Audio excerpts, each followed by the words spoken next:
Hey, if you're looking to create a set of financial projections for an event center, maybe a restaurant with an event venue tied to the restaurant, or maybe a wedding venue type business model, then you've come to the right place, because we have created a financial projection template built specifically for event centers. And I'm going to link to the template in the description of this video below. But before we jump into the specifics of this template, my name is Adam Huxama. I'm the co-founder of Projection Hub, and over the last decade, we've helped 50,000 entrepreneurs create financial projections for potential investors, lenders, as they're trying to raise capital. In this particular video, we're going to focus on this event center or event venue variation of one of our templates. And so with that, let's dive in. So the first thing we want to look at here is our At a Glance tab. Now, when you finish everything, once you've finished putting in all of your assumptions, you're going to come to this At a Glance tab, where you're going to get to see your profit and loss at a glance over 5 years. You're going to see some key ratios, some graphs, tables, and charts, and some key performance indicators.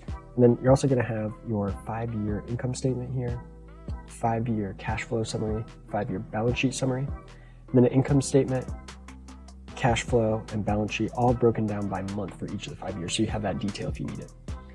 So let's now get into how to actually fill the template out to be able to produce those projections. So go into our Input Assumptions tab here, where you'll be able to add investors. So you can add investment, whether this is your personal investment or outside investment, you can add that here. And you can add fixed assets like your buildings or land or property. If you have a restaurant with the event center, you can add a restaurant equipment, furniture, and that sort of thing. You can also add loans. So let's say you're getting an SBA loan, you could add that here. And then on the Input Revenue tab, so what you're going to see here is you're going to be able to project how many events per month on average you're going to have in these different months of the year. And then it'll follow a seasonal pattern. So for example, let's say maybe it's an outdoor venue, and in January, you're just not going to have many events, or maybe any events. And so that's why this is low, and it's probably going to follow that seasonal pattern every year. And so you have the ability to put in the specific number of events you expect to have for each month for the first 12 months. And then after that, it becomes a calculation where it's going to increase your number of events each year by 10%, or whatever percentage you decide to put in here. And then you can also put in a maximum events per month. So if you know, hey, we can only do events on Saturday and Sunday, and so the most we can do in a month is 8. You could put that in there. All right, and then you can put in your different event packages, where you can put in different price points for the different packages, and then put in your cost. So what's it going to cost you to staff that event, to put that event on? What's your food cost going to be? And any other costs for you to actually facilitate the event. So this is the total price the customer pays, and then these are your costs.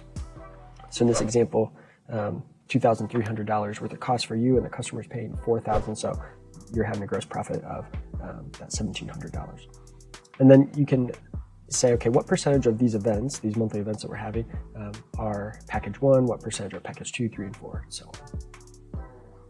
All right, so that is how you'll want to enter in the event-related assumptions. Now, we have also left in here a restaurant model as well, because a lot of event centers, maybe you're actually primarily a restaurant and you have an event venue, or you're primarily an event venue, but you also have a restaurant or catering that you're doing for the event. So you can build in this restaurant model as well.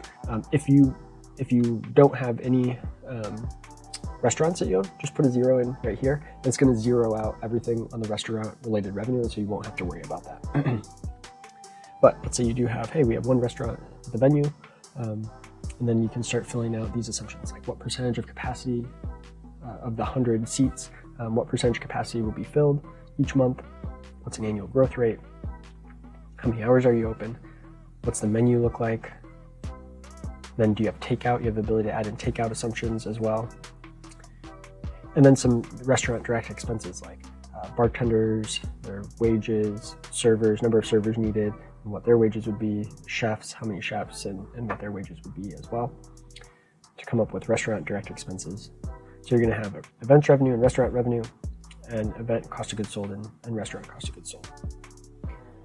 Now jumping over to our input other expenses, this is where we enter in operating costs. These numbers are just too big, and so they're all right. So here you can enter in different operating expenses. You can categorize them in this dropdown, whether it's a marketing expense or general and admin. And then you can also select whether an expense is a fixed dollar amount or is it a percentage of total revenue. Is it a percentage of total revenue, or is it a percentage of just the events revenue or the restaurant revenue? So you can select those different revenue types here. So for example, credit card fees might be a percentage of total revenue, so the payment processing fee is charged. So if it was 3%, you put in 0.03 as 3% to add that expense.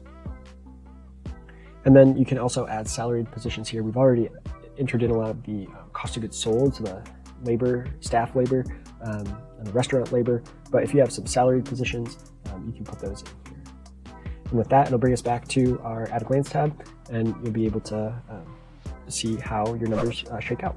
And you should be able to provide this to your potential investor or lender. And again, if you have any questions, reach out to us. We'd be happy to help you fill it out or customize it for you if you need to. Reach out to us at support@projectionhunt.com. Thanks.